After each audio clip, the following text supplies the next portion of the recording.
هستم که بیعت کردی،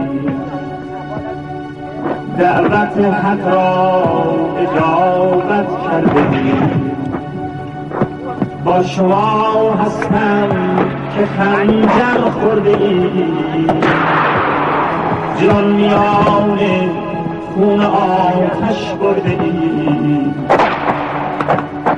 با شما ای مردم یک ناخبا، ای بسیجی های گفتار خدا، ای ابازرهای بینام و نشان، مال کشترهای سفید زمان. با شما هستم که همدرد منی، ساده چون خورشید بی پیران